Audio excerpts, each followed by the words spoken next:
So I already had a video recorded yesterday for the Miami Dolphins and the moves we've made in the offseason so far, and I was very content with those moves and how it was going to affect the team and really help quarterback Tua Tagovailoa develop now in his third season and whether he could be the quarterback's franchise quarterback. And since that video, the Miami Dolphins gone out and made two huge blockbuster deals. The first, which was yesterday with the Miami Dolphins signing left tackle Terron Armstead. I alluded to the video you're about to watch that deal was basically done and was very close to being done. However, anything still could have happened. And then roughly, I believe it was 7 or 8 o'clock yesterday was when the deal was announced that Terron Armstead signed a 5-year, $75 million deal with the Dolphins to be the left tackle, which is a huge gap that we needed to fill. The offensive line has been terrible, and now with two offensive line signings, the Dolphins have done a great job to start the rebuild of that offensive line. And then today, around, I believe it was 1 o'clock, the Miami Dolphins trade for star receiver Tyreek Hill in a deal that includes 5 draft picks, the first, second, and fourth picks from this year, and the fourth and sixth round picks of next year. I'm very excited with this deal. Tyreek Hill is one of the best receivers in football, undoubtedly a top 5 receiver. The Miami Dolphins gave him a 4-year, $120 million contract. He's going to be such a huge addition to the Dolphins, which we saw the Dolphins' offense last year really struggle with one of the worst offenses in the league. So Terron Armstead, Tyreek Hill are huge additions to this offense, and we have some more additions to this offense and the team as a whole that I will talk about right now. So moving on to the Miami Dolphins, and we're going to be talking about Tua. Those who have listened to me for a long time know that going back to his Alabama days, Tua was the guy I wanted to be the quarterback for the Miami Dolphins. My friends must have hated me for how much I was pounding the table for Tua, for saying he's the guy, I was saying he's going to be the Dolphins quarterback for 20 years. And now in 2022, March 22nd, that doesn't look as likely. Tua has not had the best starts to his career, the Miami Dolphins. 2 seasons in a row, the Miami Dolphins nearly got to the playoffs his rookie year. Lost that last game to the Buffalo Bills. Last year, got destroyed by the Tennessee Titans, and that's ultimately what knocked us out of the playoffs. If we had won that game, we went and go and win the Patriots game. We're in the playoffs. However, we weren't. We lost the games that were very important, and he was the quarterback for those 2 games. And like I previously mentioned on the show earlier, the Miami Dolphins could have gone in one of 2 directions. Miami Dolphins could have looked to move off of Tua, could have looked to trade for somebody like Deshaun Watson. Preferably, I wanted us to go out and get Russell Wilson. And even when we hired Mike McDaniel and they were going out and saying Tua's the guy, I was like, are you sure? Because Russell Wilson's out there. And Russell Wilson, to me, is still a top 5 quarterback in the league. A lot of people have taken him out of their top 5s, and I still believe he is a top 5 quarterback. He was on a terrible team with a terrible coach. That team got worse and worse every single season. The needs of the team were not properly addressed, and it affected his game. It's understandable. You need an offensive line, you need a good coach, you need a good defense on the other side. You can't do everything yourself. There's 53 men on an active roster. Yes, quarterback is the most important position in all sports, but you can't do it all by yourself. Russell Wilson did what he could, played through an injury when he didn't really need to. Now he moves on to a team with the Denver Broncos, who are the complete opposite situation. You have an offensive-minded coach, you have a good offensive line, you have good young weapons, and you have a good defense on the other side. So if I was the Dolphins, I would have looked at that avenue, but, they didn't. And they are deciding to stick with Tua Tagovailoa. And this is going to be Tua's opportunity. The Dolphins have done well so far in free agency, and news could break at any moment, really, about the Terron Armstead deal, whether he's going to join or not. We're waiting. Terron Armstead, the left tackle, Pro Bowl left tackle of the New Orleans Saints, was in the building yesterday. He's down here still in South Florida, and both sides, according to reports, are aggressively seeking to get a deal. So I don't want to assume he's going to sign. However, the Miami Dolphins seem to be his most likely destination ever since free agency started. So the Miami Dolphins, even besides him, have done a good job at not necessarily getting stars to put around Tua, but just filling the roster, which was a need. You look at the wide receiver group last year. You had Jalen Waddle, who had a phenomenal was a phenomenal year at receiver, broke the rookie record for catches in a season. However, outside of that, Devontae Parker was injured most of the season. Preston Williams was injured, and when he did play, didn't play that well. Lynn Bowden missed the entire season. Albert Wilson was regularly dropping passes. Alan Hearns didn't play at all. And then Mike Gesicki had a pretty good season, had one of his best seasons as a pro, and he's playing under the franchise tag, so we'll see what happens long term. And then there was the offensive line. Offensive line was, in my opinion, the worst offensive line in all of football. And they've addressed that with the guard coming over from the Dallas Cowboys, Connor Williams, allowed the least amount of quarterback pressures in the league last year, allowed only 1 sack, did have 11 holding calls. However, that's livable, especially if you improve the offensive line around him. And then now trying to bring in Teron Armstead, who is one of the best tackles in the league. They're doing what they can to support Tua by protecting him. And then you can look at his weapons. You bring back Mike Gesicki, albeit on a franchise tag deal, because there is some question marks around his ability to block and whatnot, and how well he fits within the offense. You bring back Mike Gesicki, who could really help Tua in the intermediate game. That's about 10 to 20 yards, where Tua really struggles. You get a big body target with really good hands. It was really good for Tua. You bring back Durham Smythe, who I believe is going to work really well in this basically Shanahan offense, which relies on a blocking tight end. And we saw Durham Smythe expand his role a little bit in the passing game, in his quarterback sneak game as well last season. So Durham Smythe is somebody who could see a lot of increased production going into next season. You look at wide receivers. You bring in wide receivers Cedric Wilson, who had the best year of his career. You bring in Trent Sherfield, who, that's not going to light up the world. I'm not trying to pound the table for him. However, he provides speed, and he's coming from the same offense coming over with Mike McDaniel. So Trent Sherfield, who knows how his role is. And they do bring back Preston Williams. We'll see. We'll see if Preston Williams can be the wide receiver we saw for the Dolphins his rookie year. And if he's not, then he's gone.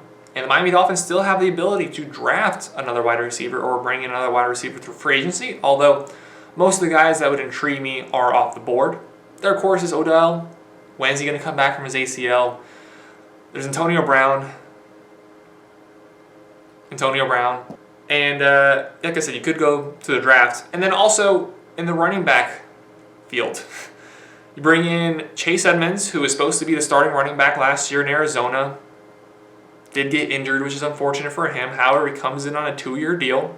And Raheem Mostert, who as soon as we hired Mike McDaniel, I said Raheem Mostert would be a fantastic signing for the Miami Dolphins. Under Mike McDaniel, he had his best year as a pro, including the NFC Championship game, which saw him score 4 touchdowns last year. And throughout his career, he has had to deal with injury issues. So that's going to be something to look at. However, you still have Myles Gaskin under contract. You have Savon Ahmed. So bring in Edmonds, bring in Mostert. You have the rest of those guys there. And the receivers, again, you have Devontae Parker. You have Jalen Waddle going to his second season. You bring in Cedric Wilson. You keep Mike Gesicki.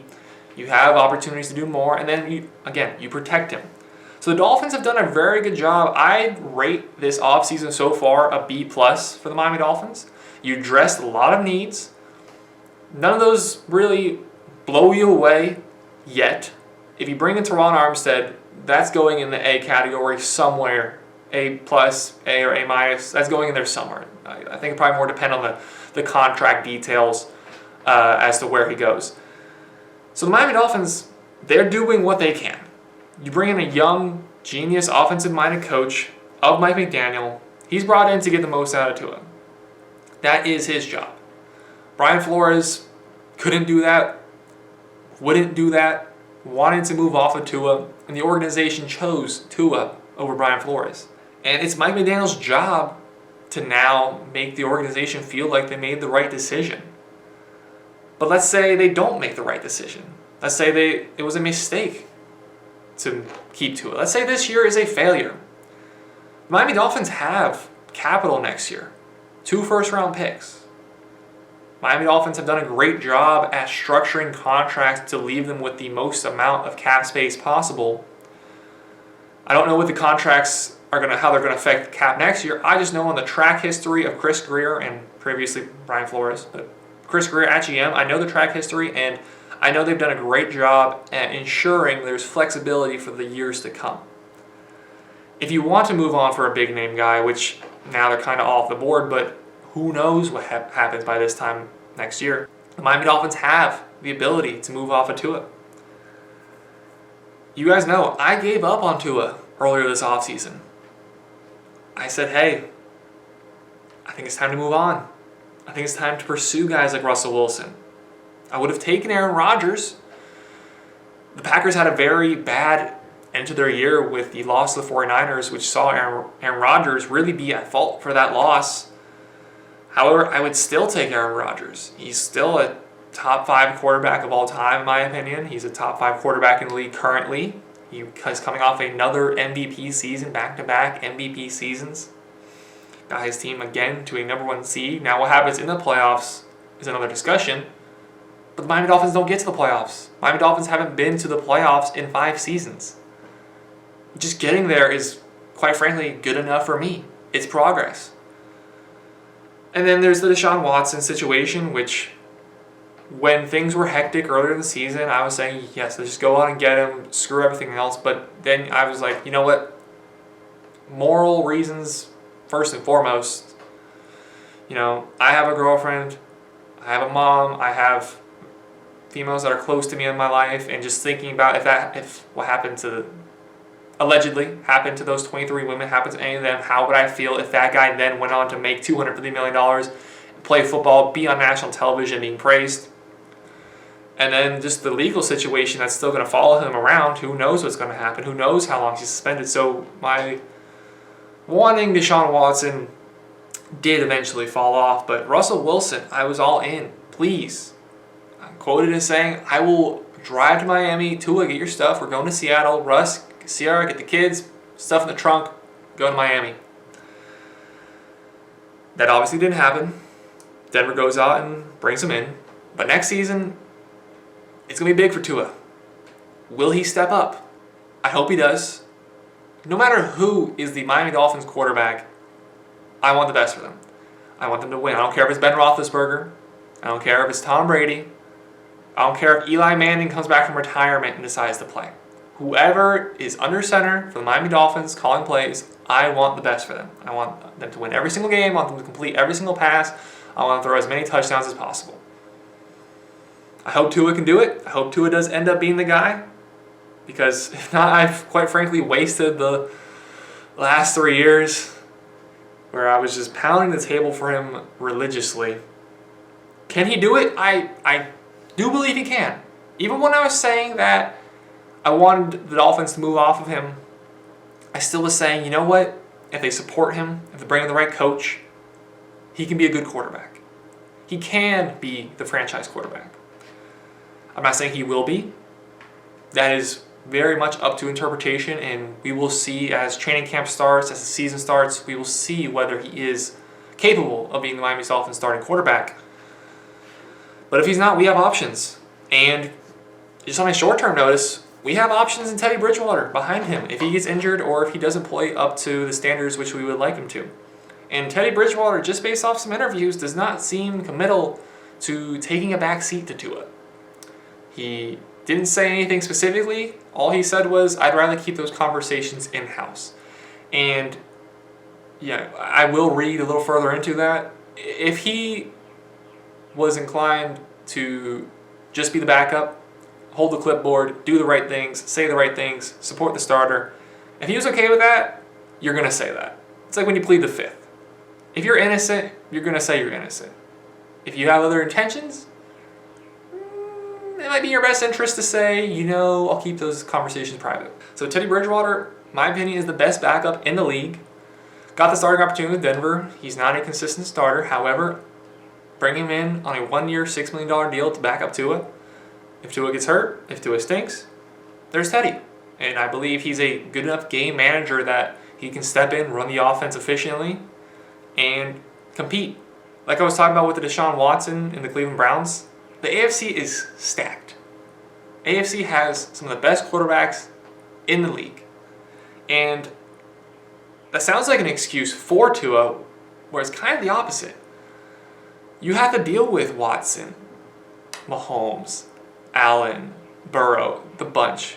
You have to deal with those, and if their teams are doing better, especially because of their quarterback, you have to look at Tua like, why can't you do what these guys are doing? And Tua will have to prove himself this season. And if he can't, Dolphins have the ability to move off of him. I hope that's not the case. I hope he ends up proving me wrong. I hope what the team has done to support him is enough. And I really hope the best for him going into this next season. But time will tell whether Tua Tagovailoa is Miami Dolphins franchise quarterback.